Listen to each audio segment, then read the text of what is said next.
Hi guys, welcome back to my channel.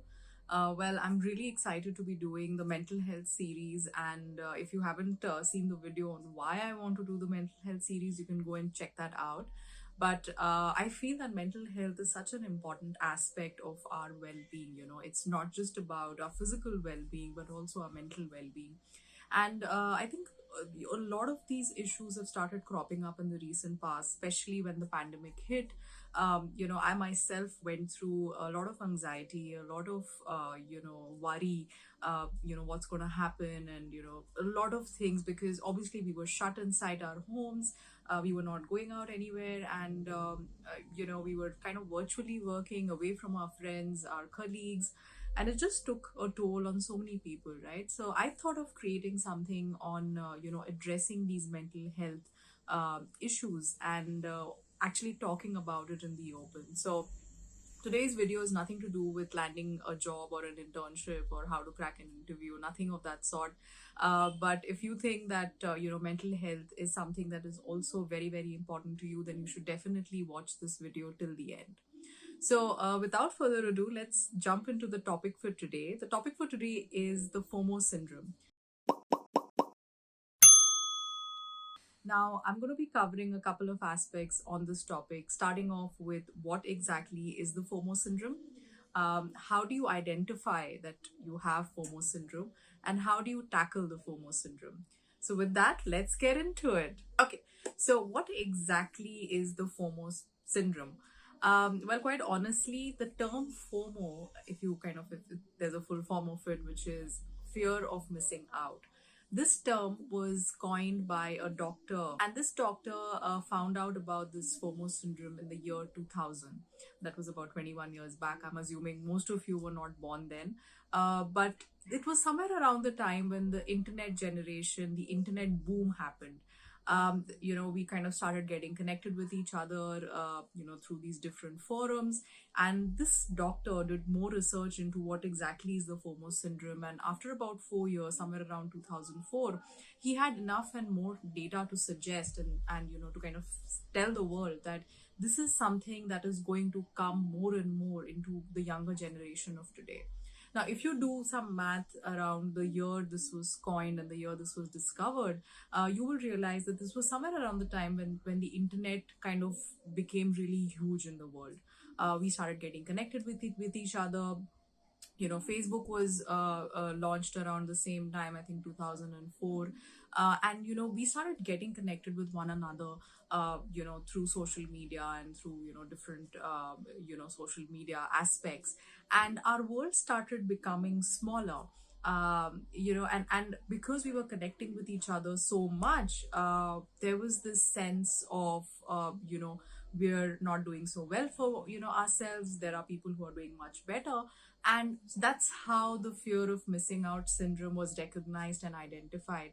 And there is still a lot of research that is going on in this space, with more aspects coming out as we talk. So this is what FOMO syndrome is all about. It's basically the fear of missing out, something which gives you anxiety, that you're not doing too well for yourself, and everybody else around you are doing a fantabulous job. They are living their best lives, and you are, well, suffering. So I'm going to also be covering a couple of aspects on how do you identify if you have the FOMO syndrome or no. So I'm going to ask you two questions, and if you think the answer of these two questions is a yes, then you, my friend, also suffer from FOMO syndrome. So the first question is: have you spent about a good half an hour, 1 hour scrolling through your apps, Instagram or Snapchat or whatever the newer apps that are there available right now, which I'm not aware of? And after stopping, you feel so miserable about yourself. You feel insufficient. You feel sad, you feel bad about everything about yourself. And if the answer to that question is a yes, then yes, you are going through FOMO syndrome. You are going through something which affects not just you, a lot of people out there, including myself. We kind of go through this FOMO syndrome. The second question is: do you feel unworthy, or do you feel that your life is sucky? everything that you do is worthless, and you're constantly comparing yourself with others. And if the answer to that is also yes, then yes, you definitely have the FOMO syndrome. Now, I'm going to share a story about myself. It's not a story, it's a real life situation which I went through. So, about a year back, when the pandemic had been about, I think it had been about 6 months that we were living with the pandemic, somewhere around October. I realized that I was feeling, very bad, and I was feeling rather low about myself. I was feeling really miserable, and I was not enjoying myself, even though I was working from home and everything. And I realized that I was spending a lot of time on Instagram. So much so that I was spending about 3-4 hours every day on Instagram. And I thought, okay, I should probably control the time that I'm spending. And it came as a surprise to me, quite honestly, because I had a day job, I have a family. So it was just really ridiculous that I could be spending so much of time on Instagram, scrolling through and not doing anything else. So I decided to actually put a reminder on Instagram. So if there is a reminder that kind of tells you that you've spent half an hour, 45 minutes, whatever, and that pop-up comes up, and I actually tried setting that reminder up, saying that okay, I will not spend more than 30 minutes every day. I was disciplined for about, I would say, 3-4 days, and then I went back to being myself and spending 4-5 hours, and it was crazy.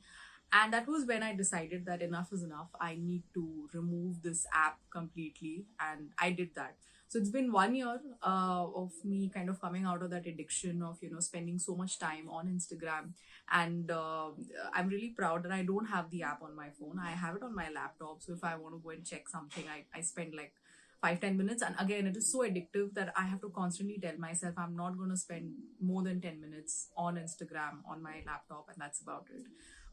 But it has really changed my life, and so I thought of creating something that I can help and share my insights with the student community. Whoever is watching this video, I hope that it'll help you. So this brings me to the next part of the podcast, which is how do you tackle FOMO syndrome.